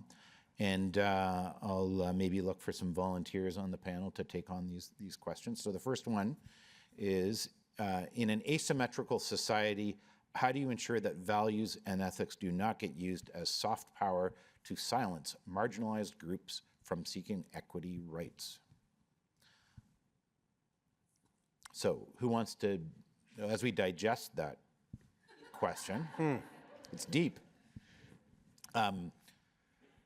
Daniel, I'm going to put you on the spot. Sure, thanks. Because that was our deal, that you get the hardest questions. I would say that you make sure you have the right discussions to get the right values. The values that we have in the Code of Public Service make sure that we don't get there. It gives the platform to make sure we don't. In fact, I think the entire thrust of what I was saying is if you've got the right values, you see them the right way, you can hold the institution to account for what it promised itself and promised others. I think we have that here. But if you get the wrong values, then you're in trouble. Yeah. Patrick, you'd agree with that? Yeah, and maybe just to double down on that as well. I think it comes down to something that you raised in terms of that starting question. What are we trying to fix here? Mm-hmm. And making sure that we stay focused on treating this as any other business priority, that we tackle as a public service that we're very good at. Yeah, we have discipline and rigor with how we approach. Exactly. So why don't we bring this? Whatever government priority it is, we're good at it. We set a plan in place. We're clear on our vision. We resource it. We measure ourselves and we hold ourselves to account. So let's not make this anything but that. It's a priority for the very obvious reasons that we've talked about. And let's treat it as any other business priority that we tackle on a day in, day out basis across the public service. Very good. Nadia, anything on this before we go to question 2? Can I just, sorry, can I say something? Yeah. Yeah, okay. Maybe just quickly, and maybe to be the contrarian or to maybe give a different perspective. I mean, I think that sometimes you won't be able to guard against that. Again, I think that if we're being honest with ourselves, there will be times when when the public service values, because remember we were talking about not our personal values, the public service values that in our jobs we are accountable for, will inevitably clash with what a group of individuals, one individual, rightly might believe is something that they deserve to have, either in the workplace or just by virtue of them being a person. And I think that that's to be expected. I'll give you an example. I was the consul general to the Southeast USA in Atlanta, based in Atlanta, responsible for 6 Southeast states. Was also only the second Black female head of mission at the time to ever be appointed, and at the time the only Black female head of mission. And I was in the United States at the time that Ahmaud Arbery and others were murdered. I wanted to go out and march. I wanted to participate in the marches. I wanted to participate in the letter writing. I wanted to participate in all of the civic and civil action that was taking place because I am a Black person living at a time when it was, to me, very critical that I do something. The values that I signed up for when I decided to be a head of mission, when I decided to represent Canada abroad, meant that I could not march anywhere. I could not take part in a letter writing campaign. That is a clash. And I think that we have to be honest with ourselves I had to be honest with myself about that clash and decide how I was going to reconcile that. And so I just think that we do have to be honest with ourselves that it's not always going to be as simple as, if we get the right values and if we do it right, then it's going to end up right. There will be clashes. There will be things that will be difficult, that will be very messy. And I think that people have to be prepared for that. And again, be prepared to have those difficult conversations and to make those choices as they present themselves. Indeed. Thank you for that. So it is inevitable that our values and ethics were never intended to provide a crystal clear pathway to any particular. It's a framework within which we analyze situations, and those kind of clashes are indeed inevitable, and we have to navigate them and provide public servants with the tools to do that. I think now we've taken a few questions from the platform. I'm going to turn to the audience. We've got a question right here.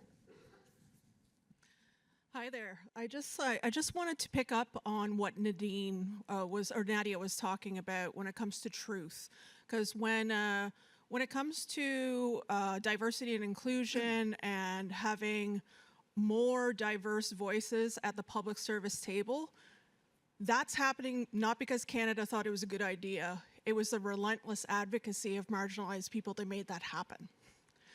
And so my question is, how do we get to a place where we can more truthfully acknowledge when we miss the mark as an institution? Because we're not good at saying when we've missed the mark. We're not good at identifying failure, and then where do we go from there? We'll cover it up. We'll say, oh, we continue to do X, Y, and Z, or yes, we're working on it, but we never come out and truly say, yeah, we missed it. We failed on this, but here's what we're going to do better. How do we get to that as an institution? Nadia, that was directed at you, so I'll turn to you for Oh, what? a response. Okay, sorry. Well, listen, I mean, nobody likes to admit that they failed. Again, il faut être honnête. Hein? C'est comme, c'est personne qui aime dire, ah, mais moi, j'ai complètement pété le plomb, puis j'ai pas réussi. Donc, c'est seulement quand on a des conséquences, quand on a cette espèce de accountability, que ça nous permet d'être un peu plus à l'aise, de dire, c'est quoi? Ça n'a pas fonctionné cette fois-ci. Il faut essayer quelque chose de différent. Puis je pense aussi que pour le service public, surtout aujourd'hui, in these times, I feel like my mother when I say that, it it costs a lot more when we fail. You know, the speed at which information flows, the speed at which um, you know, people know who did it and who didn't do it and make up the stories around it. So it's no wonder that many times the idea is about risk to be just very risk adverse. It's no wonder. And we also have to acknowledge that. And I would say to you, you know, and I say this from a point of actually wearing a public service, senior leader public service hat. Don't be afraid to start small. You know, it doesn't have to be all of a sudden we're, admitting our failures around everything and being big and bold on every issue.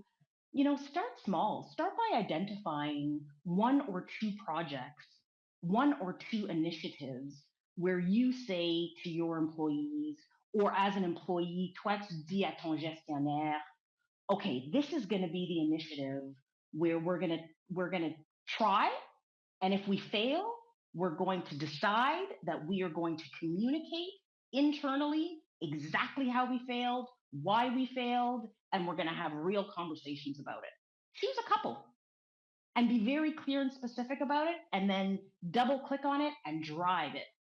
Because if you try and create a culture of a fail fast culture in the public service, just comme ça, tout à coup, across the board, I just believe that it's too much, frankly. It's too much for us, it's too much for everybody.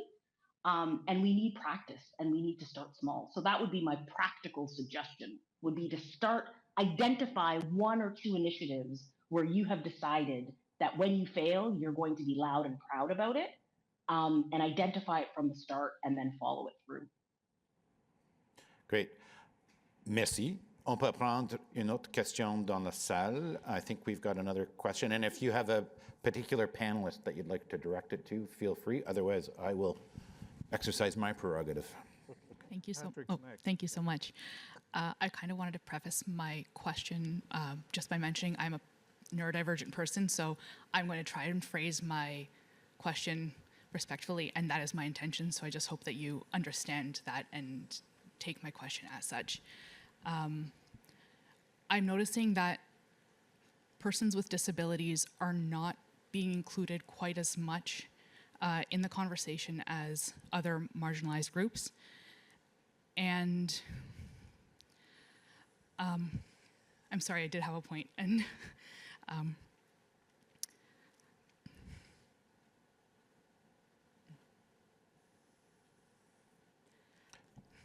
Happy to come back if you want to take a yeah, if you don't pause. mind, I'm sorry.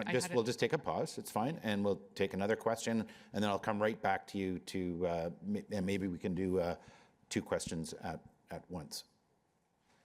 So, is there another question that we can turn to in the back, and we'll do two at once. So there's one in the front here. Hi. Yeah. I have a question. So we're hearing a lot of great ideas, and people will want to go back to their departments and support call to action.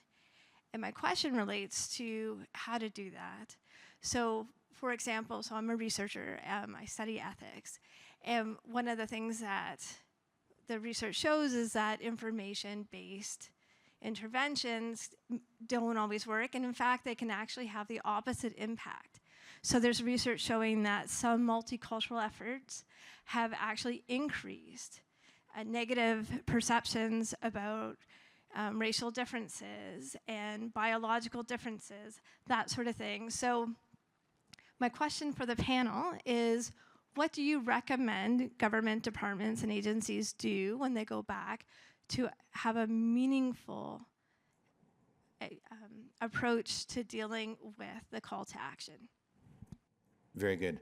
And I don't know if we want to do a check-in on our previous question on how we ensure persons with disabilities are prominent in our call to action, or do we want to leave it at that? Maybe we'll just be leaving it. Sorry, thank you so much. So my question was, well, like I mentioned, that persons with disabilities, I'm noticing, are just not quite included in this conversation as much right now. And there is sort of an issue with people who have multiple disabilities. And some disabilities are maybe more visible, some are not visible. And some people may develop disabilities or may need some support. So even if, for example, a person can create a program that a person without disabilities can create a program for the public service, for example, and then they themselves develop a disability. They, I don't know, get a concussion, they break their leg, they develop arthritis or something, and then suddenly they need the support, and so they could potentially create a program that that will later be a disadvantage to them as well.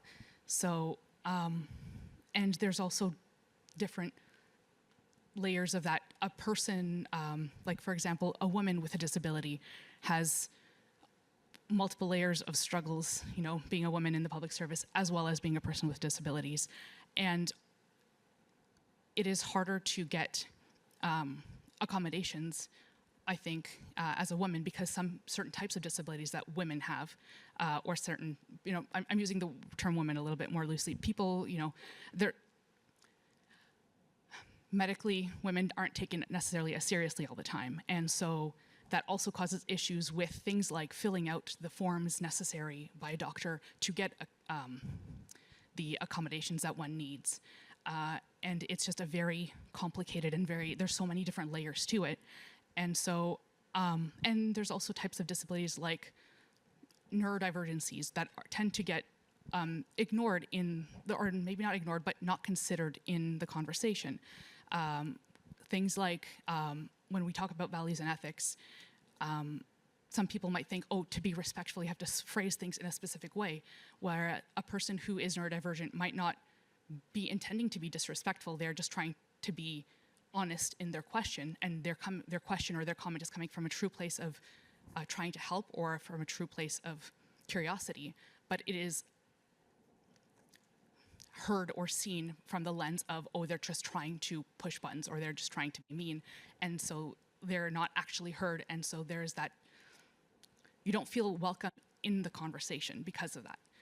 So I guess I kind of mentioned a lot of different things in there, but my point is, like, what are we doing to include all of the different types of perspectives of people with disabilities?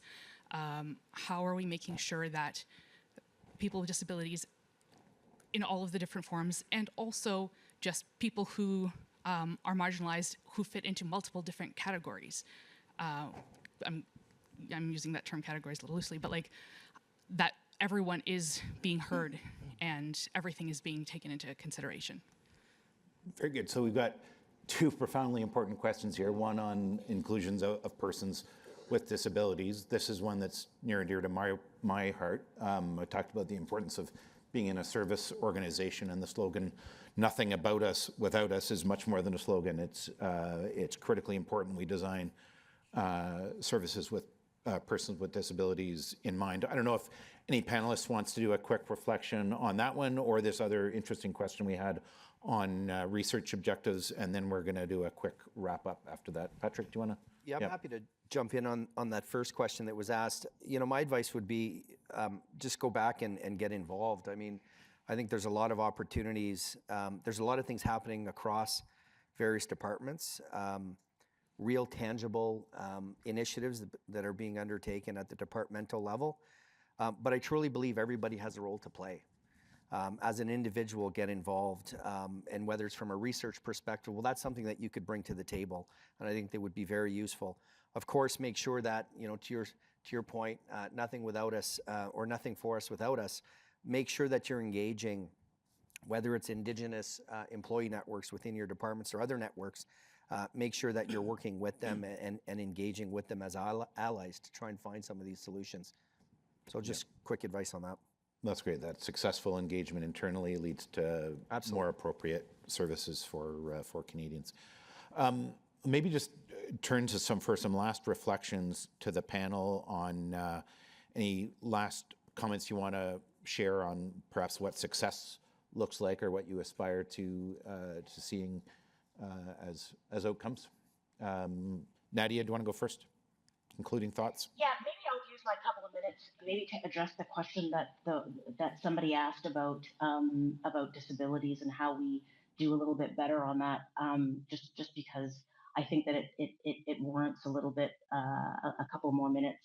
And I would just say to you that from my perspective, it's not only just about having voices heard.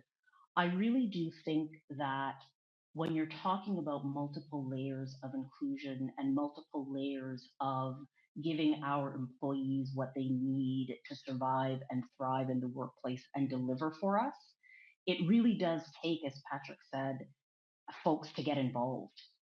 And from the employee side, but also from the manager and leader side, I really do think that leaders need to make sure that they are watching out for who is not included and listening and pushing hard when you hear a question or somebody raise their hand and say, or not raise their hand. There's somebody continuously who's not raising their hand, who you're not hearing from, who is continuously maybe being told that they're being disrespectful. Double click on that a little bit. Like, really, are they? Or is that a perception? Is that something that we are not giving that person in order for them to participate fruitfully in whatever we're trying to do? Is it an us problem or a them problem or a systemic problem? And so I really do think that if we ask those types of questions, then it doesn't have to be about making sure that we include everybody in every line and making sure that we say all the right words and use all the right buzzwords so that everybody feels quote unquote included. That it really is about making space and creating space and having spaces so that people can raise their issues and managers can engage with people as it were, when it were, in a way that truly allows people to thrive in the workplace. Thanks, and thanks for inviting me. Really Great, thank you, Nadia. Turn for some quick concluding remarks. Patrick, anything you want to conclude on in terms of what success looks like? Yeah, I think for me it's that we continue to really drive this as a business priority, as we spoke about earlier on in the conversation, because again, I think we're tremendous at it as a public service in terms of treating it as such, and we deliver, making sure that there's the space for everyone to be a full participant in this journey of reconciliation within the public service, in breathing life into the calls to action and anchoring all of that in the values and ethics that we're here to celebrate and discuss today and tomorrow. So it's a journey, and I guess that's, for me, it's success that we continue to move those yardsticks based on that. That's great. Le dernier mot à Daniel, vous avez commencé et vous pouvez terminer la conversation aujourd'hui. I would say there are 40 million Canadians. There's this entire tiny little community called the Federal Public Service. You might think it's big, but it's 300,000 people out of 40 million. It's the single most powerful collection of power in the country. And you're being asked by the most senior public servant in the country to talk about the values that should matter to Canada and Canadians and the most powerful institution that is guiding it. That was impossible in 1989 when I started. I've retired now. I just give kudos to the clerk, the associate clerk, all of the people that have done all of the work to make sure this conversation happens, and take it from somebody who could not have fathomed this moment 35 years ago. Take advantage of every little bit of it and make it worth everything you possibly can. Excellent.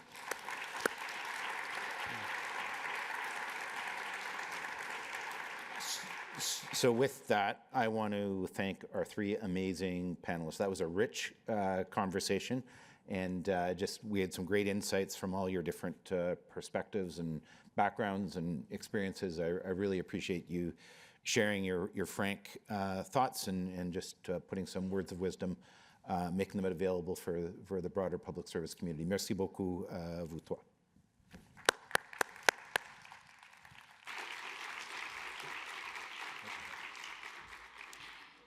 J'aimerais remercier encore une fois notre panel et vous rappeler que plusieurs des ressources qui ont été nommées, qui ont été soulevées durant la discussion sont disponibles justement dans notre kiosque virtuel.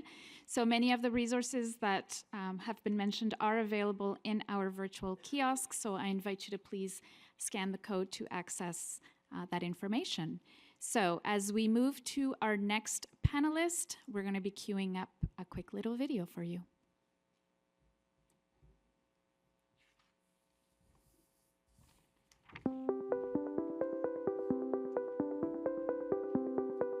Respect for people, for me, is the foundation of what equity means. That we understand that each person and each individual is going to have a different experience with that rule or that policy. It's how we treat our colleagues, how we treat the people that work for us. It's how we, respect the accountabilities that we have. C'est la reconnaissance de la dignité et de la valeur de chaque individu. Pour moi, respecter quelqu'un, c'est reconnaître ses perspectives uniques, ses expériences et ses contributions, peu importe son origine ou son rôle. Dans notre ministère, on a la chance de pouvoir participer à des cérémonies de citoyenneté et c'est vraiment des moments très forts, très émouvants. Moi, quand j'ai prêté serment, je pleurais tellement j'étais émue. Sometimes we need to help guide our employees in the direction that we need to go. We need to be a safe space for them to express their concerns when they don't feel that they're being asked to do something that fits with their core beliefs or their sense of what their job is about. If we work together, we respect each other, we can accomplish great things.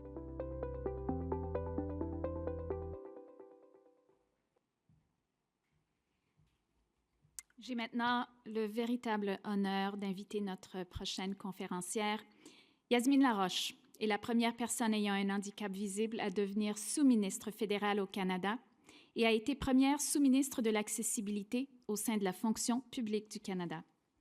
Tout au long de sa carrière dans la fonction publique, elle a été responsable d'initiatives majeures, notamment le nouveau pacte pour les villes et les collectivités, la fusion des Archives nationales et de la Bibliothèque nationale et le nouveau pont international Gordie Howe. Elle a été nommée au conseil d'administration du Centre national des arts, où elle préside le comité des ressources humaines. Elle est aussi présidente de l'Office de la représentation des personnes handicapées à l'écran et elle siège également au comité consultatif de la vérificatrice générale du Canada. Sur ce, on accueille très chaleureusement Yasmine Laroche. Hi. Bonjour, bonjour, bonjour. Allô, allô, allô. C'est comme un retour aux anciens amours, hein? Quel plaisir de vous voir et merci infiniment de l'invitation. Je suis ravie d'être ici avec vous aujourd'hui. So, 6 minutes to discuss accessibility and why it matters in the context of values and ethics. Yikes. I feel like saying, like Daniel said, because he said it so beautifully and so eloquently. So I'm going to try and race through some thoughts for today. And alors laisse-moi commencer et on verra comment ça va. Alors pour moi, l'accessibilité est une condition préalable à la mise en pratique de nos valeurs. Est-ce que cela montre du respect pour les gens lorsque nous ne fournissons pas aux nouveaux employés les outils de base dont ils ont besoin pour faire leur travail? Est-ce que cela montre du respect pour les Canadiens et les Canadiennes lorsque nous concevons de nouvelles applications qui ne fonctionnent pas avec les lecteurs d'écran? Does it show respect for colleagues to tell them that they should probably just work from home because it will just be easier for everybody?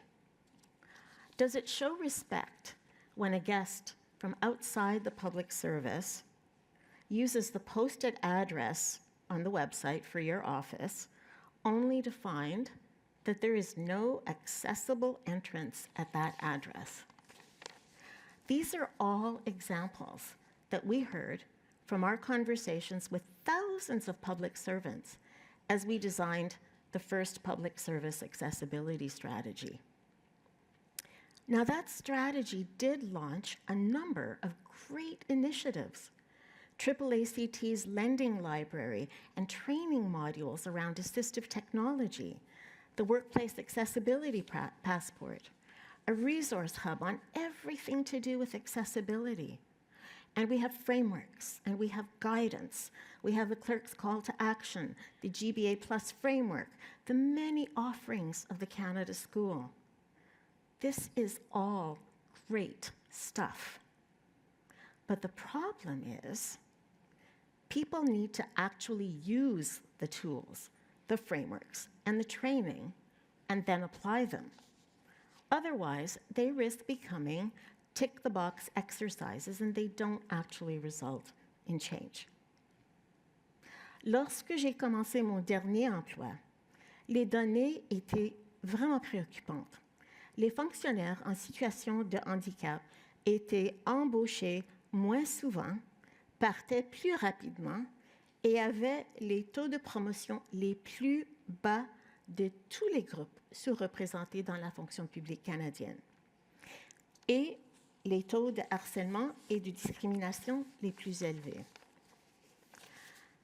Bien que les choses se soient quelque peu améliorées au cours des dernières années, les taux de promotion augmentent, les départs des nouvelles recrues diminuent, les personnes en situation de handicap ne représentent encore que 6,9% de la main-d'œuvre de la fonction publique canadienne. Why should you care?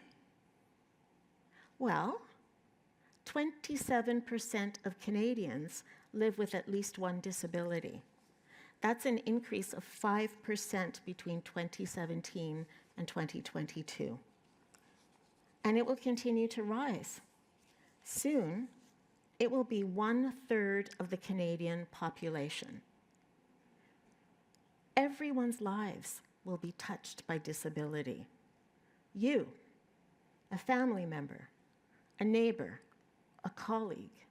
As has been noted, it can happen to anyone at any time. And the thing about disability is, it doesn't discriminate. It does not care about your gender, your race, your language, your age. It intersects with every identity. And when it does, too often, that exacerbates inequity. Which is why when I was Deputy Minister for Public Service Accessibility, we placed so much emphasis on allyship. It is really important to advocate for your own communities, but it is equally important to support our colleagues as they struggle and advocate for inclusion. Too often, large organizations end up, and not necessarily intentionally, pitting disadvantaged or underrepresented communities against each other. It's kind of like the Hunger Games for the excluded. You have to fight each other for resources and for attention. And the only people who benefit from that are those who already hold the power and the privilege. I'm not trying to paint an overly negative picture, but what I'm trying to convey is that values are critical. But if our written and codified values are not consistent with our culture and our behavior, then we have a disconnect. Et l'une des choses que j'ai apprises, okay. Feel free to applaud. It'll just make me take longer. Sorry, John. But please feel free to applaud anytime. I welcome. Alors, l'une des choses que j'ai apprises au cours d'une longue, très longue carrière, c'est qu'il y a une différence entre nos valeurs déclarées et celles qui ne sont pas écrites. Celles qui ont créé une culture qui n'est pas toujours respectueuse, qui n'agit pas toujours avec l'intégrité ou l'intendance, et qui définit l'excellence ou, comme Daniel a mentionné, le mérite, de manière à souvent exclure les gens. One of the things I learned was that there was an archetype of the model public servant that had developed over, I don't know, about 100 years. It was white, male, primarily Anglophone, definitely not disabled. It was a loner, not a team player, competitive, prickly and difficult, good with ministers, able to manage up adroitly, and obsessed with results. Does that sound like anybody you know? I remember once having a conversation with a deputy minister. I think we were having a discussion about leadership competencies, and we were discussing somebody who worked at PCO in a pretty senior role. This person was notorious for being awful to staff and to colleagues. And I asked this DM, why does he get away with it? And I will never forget what he told me. Because he's really, really smart. And I said, but you can be both smart and nice. Have you ever been told that you're too nice? As if demonstrating respect and showing empathy is a sign of weakness. This type of thinking is what has kept too many people from fulfilling their potential. And we know from a multitude of studies that organizations that create inclusive and respectful workplaces, that value diversity and leverage the talent of their people, outperform those who don't. So what's changed? Because here I am, first federal DM with a visible disability. Well, in the mid-1990s, our first female clerk, Jocelyne Bourgon, launched a series of initiatives that led to some impressive changes. DM committees, including the one led by the late John Tate on values and ethics, accelerated development programs to bring non-archetypal public servants, like Daniel, into more senior positions, a pre-qualification program to create new assistant deputy ministers, and to reduce the rampant favoritism that was modeled in the old system. Les résultats immédiats ont été que beaucoup plus de femmes ont accédé à des postes de direction, et maintenant, nous le prenons presque comme acquis. Cela a pris plus de temps pour d'autres groupes et individus méritants, mais sous-représentés. Mais le changement est en cours.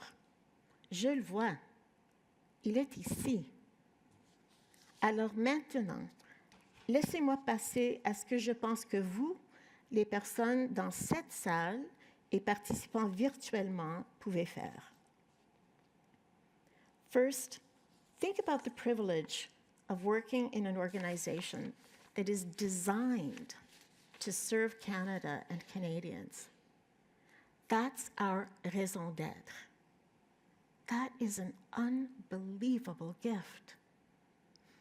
You know, I look back and say I was an accidental public servant because I only joined so I could pay off my student debts.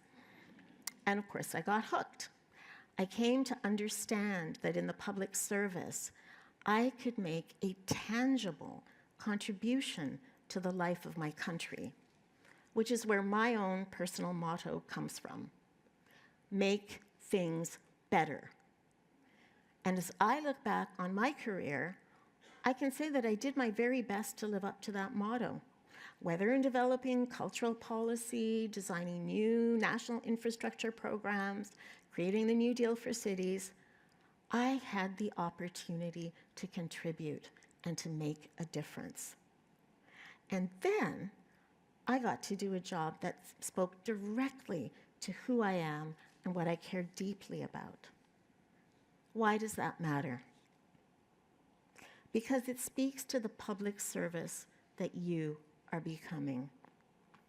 It speaks to the public service's capacity for growth, and ability to change, to be and to do better.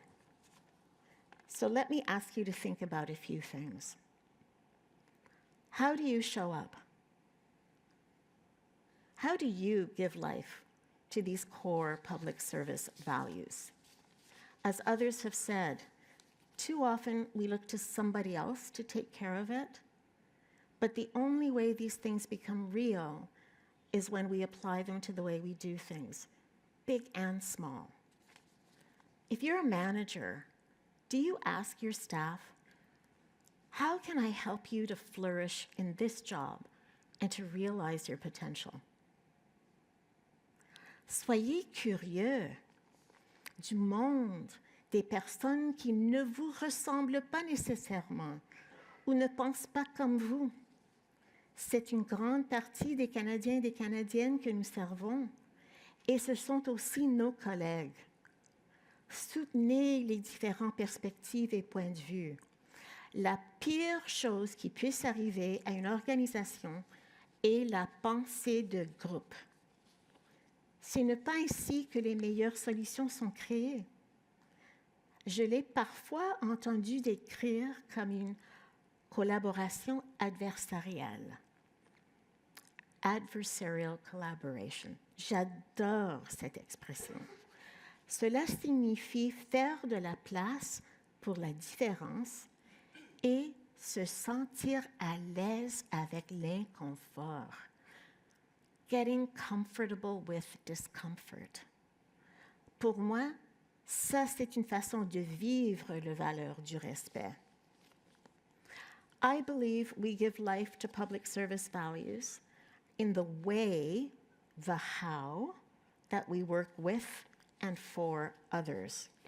And we do it together because nobody succeeds alone. Let me close with some thoughts from two very, very different authors, but they both inspire me so much.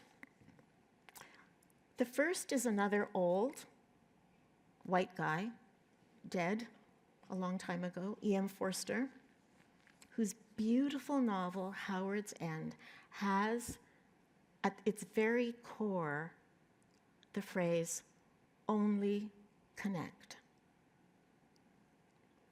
And this from the late, great American activist, author, and educator, Bell Hooks. When we choose to love, we choose to move against fear, against alienation and separation. The choice to love is a choice to connect. Think about how you can make that real in everything that you do, in everything that you do in service of Canada and Canadians and your colleagues. I want to thank you so much for the time today, and I wish you a great rest of your conversation. Keep it real, keep it happening.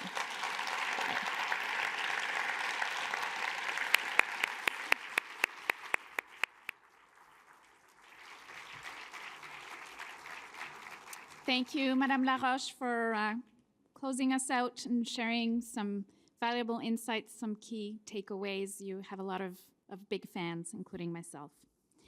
So with that, I'd like to turn the podium over to Clerk Hannaford for some closing remarks and a preview of tomorrow's agenda.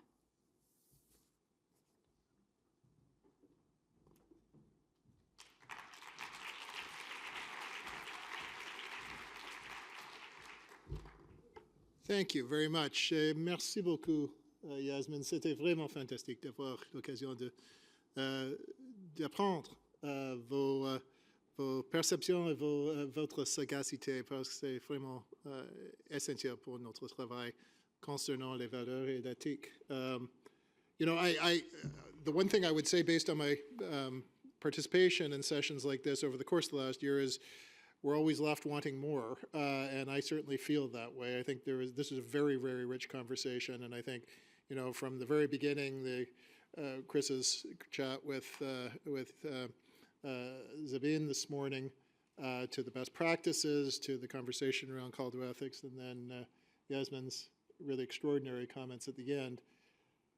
Nous avons beaucoup de prendre. Et ça, c'est la raison pour laquelle ce type de conversation est si important. I will not say an awful lot more right now other than thank you very much to everyone for participating today across the country, around the world, and here in this room.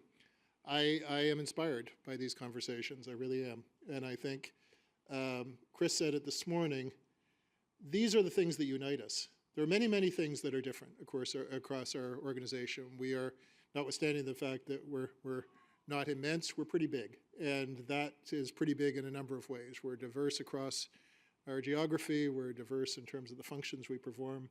We're diverse in terms of our backgrounds. The things that unite us are those values. We are united by being public servants. And in the course of being public servants, we adhere to a set of values and ethics that are inspiring and that encapsulate the purpose that we serve. And that purpose is of extraordinary importance to our society, and it is something that should drive us as we pursue our work with excellence. So I'm really looking forward to coming back to this tomorrow. We'll have a conversation around our place in democracy, and we'll have a conversation around the application of new technologies and the work that we do.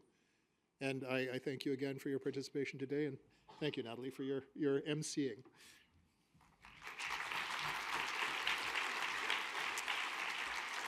So thank you so much. Just very, very quickly, we, as Clerk Hannaford mentioned, have a very packed agenda again tomorrow, so we look forward to you joining us again.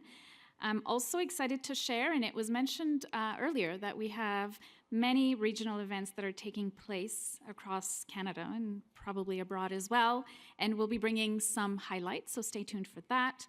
Don't forget to send us as well a photo of yourself or of your team that we can display on the photo wall, so we'll clap and enter the code VEPhoto to do so. Le mur de photos va être exposé lors de l'événement en personne ici à Ottawa et va être inclus dans le webcast de l'événement et pourra être partagé justement sur les médias sociaux. And the Speaker's Corner will also be back tomorrow, so be sure to join us for that. So that's it. Thank you for today. See you again tomorrow. Bonne fin de journée à toutes et à tous. Merci.